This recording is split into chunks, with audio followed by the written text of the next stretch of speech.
I'm not sure I try to walk in Elon's footsteps at any time. I might go the opposite direction, but PopCam is the only AI-powered camera kiosk in the world purpose-built for professional headshots. No other tool in the world does it like PopCam. They have $1 million in returns. Seriously. Yeah. Yeah. They were trying to get bought for $1 billion, which I assume isn't going to be happening. Well, traditional photography is really based on a human's time. Travel, shoot, edit, and return photos to people. We close that whole loop in 60 seconds. We can send these to any school in the nation. They can use it at their convenience, and we can get the results back to parents within minutes. Being authentic is kind of elusive. Like, what does it mean, a painting by Picasso, an original, right? That has more value than a knockoff, Right. of Picasso, Right. right? Why? Is it any better fundamentally? Does the painting look better? Authenticity is one of those things that is defined by the inverse of it. Right? You know something is inauthentic when you see it. Letting AI write something, you give it direction, it writes it, and then you go through, read it, and then curate it to make it your own. Yeah. That's perfectly authentic Right. to me. When you're in class with the instructor, use AI-powered tools to help you with your more rote learning. And then you have an instructor there to basically validate that you're actually doing the work. We're just back 20 years ago to you can't use Wikipedia, right? And it's like, okay, well, that's fine. But the fact of the matter is again, my son absolutely uses ChatGPT for all of his homework. And he's a master prompt engineer. I created one, and it looks way better than me. It's taller and more muscular, but I kept it. It's like, guys, if you're in your 20s thinking about getting filler, do not do it. There's a big difference between going to an art gallery and viewing art and taking that in versus getting a canvas and a brush and trying it on your own. People are creating synthetic information. Yeah. Synthetic data is going into AI models. We're creating fake. Can you just go watch the damn speech yourself and take, you know what I mean? The news anchor, I forget what channel it was, but they cut her off in the middle of the speech to talk about what she had just said for the last 20 seconds. And I was like, can we just listen? Would you mind if we just you go away and we'll just listen to her speak, and then I'll decide what I think of what she just said. That's where our media has become now, so that they really only care about getting the eyeballs and not actually delivering the news. If you're going to say something and you want to stand by it, you better have meant what you said. Exactly. Yeah. 20 years from now, I'm sure I'm going to be canceled for something that I've said on this podcast. I don't know. If we gave AI the task of creating as many paper clips as possible in the most efficient manner, well, what if it decided that humans, for whatever reason, were the best input to creating as many paper clips as possible and just started murdering humans because we gave it no guardrails? One thing he does is he throws garbledy-gook words at it.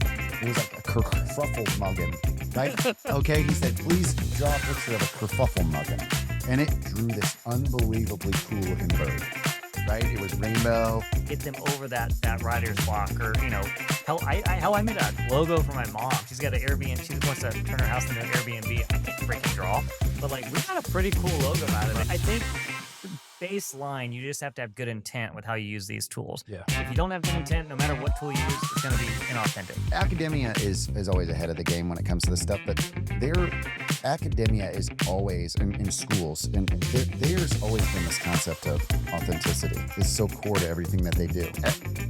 The concept of going to school in academia is you're evaluating the student's ability to learn and then execute against the learning. Right? It's not ever really been, and maybe it is in business school, about getting things done. Right? And those are two different things. That's the whole fundamental problem with education, is that we're not teaching the kids the basics. We're just teaching them how to memorize and how to go through this process. I went to the doctor the other day and got my shoulder injury got looked at, and I got an MRI. And he gave me these doctor notes that were just so technical. Threw it into ChatGPT. I said, give me this in layman's terms. Yeah. It was awesome. Yeah, It was you have a tear here, and they're going to do this, and this. I'm like, thank you. Contracts, dude. I do that with contracts now. I'll just take a contract and I'll just be like, go flag any, go mark the red flags in this contract. If they wanted to do their homework, they're going to have an AI. They could literally just pull up their phone and feed their homework into it, get a print off, and it's done. I think homework is probably going to have to go away at some point or not look the same. Yeah. Because the whole point of homework was okay, now go home and prove that what we just Trey's talked point about. was really good. The 300-person class size, that whole model has been in existence for so long. And to the point, like, we don't know how these efficiencies of learning are really going to impact that. But Galactus, the problem with Galactus is it's impossible to film, right? Because Thanos so is big, great yeah. because he's like the perfect size for a bad guy. But fucking Galactus is bigger than the entire Earth. Robert Downey Jr. is playing Doctor Doom. Did you see that? So you can kind of understand that from the comic book perspective, but even there, you don't necessarily have this idea of continuity between them. The Batman, spoiler, but you know, uses weapons guns in a way that's like the original animated series. That was a no-no. Like that was one of the things. Did you ever see the episode where they like make fun of it, where Jubilee is running past a Sentinel that's like a whole building high? He doesn't notice it because there's like a little tree. The Marvel Cinematic Universe is becoming the Marvel Cinematic Multiverse. When Last Jedi came out, and like I was 10 minutes into Last Jedi, I was like, oh no, this is gonna be so bad. I love Star Wars purists. My son is a Star Wars purist, right? And he just hates any of the new stuff that's coming out of Disney. He's just like, it's not right. That's not the way it's supposed to be. Did you see that a court has ruled preliminarily that Google is a monopolist? There's nothing that competes with Google. Yeah. When some does monopoly,